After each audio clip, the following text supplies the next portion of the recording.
আসসালামু আলাইকুম দর্শক, তেঁতুলবাড়িয়ার ভিডিওতে আপনাদের অদ্ভুত সাড়া দেখে আমি আসলে সত্যি খুব মুগ্ধ। আপনাদের অনেকের অনুরোধ ছিল ইসলামপুর গ্রাম নিয়ে একটা ভিডিও বানানোর, কিন্তু ইসলামপুর গ্রামটা খুব ছোট হওয়ার কারণে আজকে আমরা পুরো ওয়ার্ডটি কভার করব। আজ আপনাদের ঘুরে দেখাবো রামদেবপুর, মোচ্ছাপুর এবং ইসলামপুর। তো চলুন শুরু করা যাক।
তো গাইস, মেহেরপুর গ্রাম সফরের আজকের পর্বে আমরা এখন অবস্থান করছি রামদেবপুর গ্রামের RTIM নূরজাহান হাফেজিয়া মাদ্রাসার সামনে।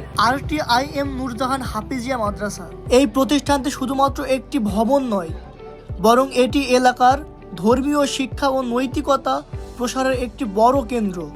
এখানকার পরিবেশটা কতটা সুন্দর, যা কোরআন শিক্ষার জন্য একদম উপযুক্ত।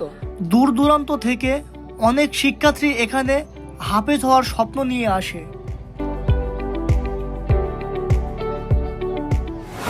গ্রাম সফরের এই পর্যায়ে এখন আমরা দাঁড়িয়ে আছি রামদেবপুর 4 রাস্তা মোড়ে, যেটাকে স্থানীয়ভাবে রামদেবপুর 4 রাস্তা নামেই পরিচিত। এই মোড়টি এই এলাকার যাতায়াতের জন্য অত্যন্ত গুরুত্বপূর্ণ একটা পয়েন্ট।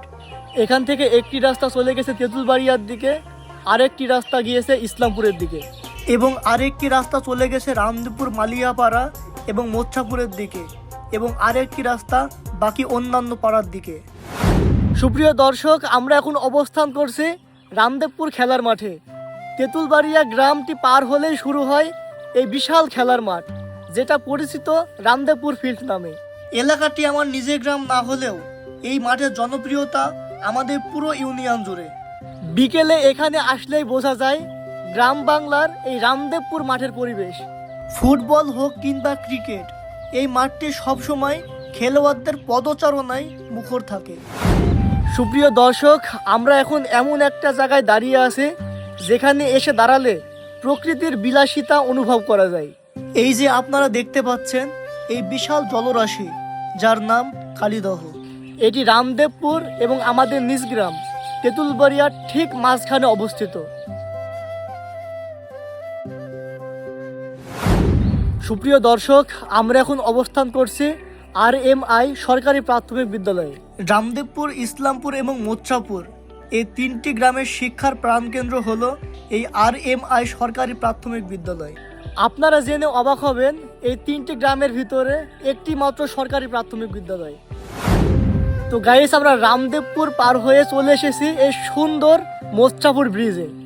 যাতায়াতের সুবিধার্থে এই নতুন ব্রিজটি এই এলাকার মানুষের জন্য এক বিশাল আশীর্বাদ। বিশেষ করে বড় যানবাহন চলাচল করার জন্য এই ব্রিজটি এখন প্রধান ভরসা।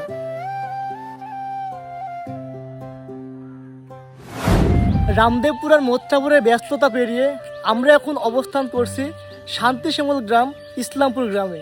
এই গ্রামে পা রাখলেই মনটা এক নিমেষে ভালো হয়ে যায়। এখানকার পরিবেশটাও ঠিক ততটাই মায়াবী। তবে ইসলামপুরের আসল সৌন্দর্য প্রকৃতিতে নয়, এখানকার মানুষের ভিতরে। এই গ্রামের মানুষের সাথে মানুষের যে অদ্ভুত মিল, তা সত্যি শেখার মতো। বিপদে আপদে তারা একে অপরের পাশে ঢাল হয়ে দাঁড়ায়। এই যে দেখছেন রাস্তার ধারে মানুষের হাসি মুখ, এই ছোট ছোট দৃশ্যগুলোই বলে দেয় ইসলামপুর কতটা শান্তির গ্রাম। তো বন্ধুরা, রামদেবপুর থেকে শুরু করে মোচ্চাপুর ব্রিজ, সবশেষে ইসলামপুরের এই সুন্দর পরিবেশ আপনাদের কাছে কেমন লেগেছে অবশ্যই কমেন্ট করে জানাবেন। আর কমেন্টে আপনার গ্রামের নাম লিখুন, সামনে ভিডিও নিয়ে আসছি আপনার গ্রামে। সবাই ভালো থাকবেন, ধন্যবাদ।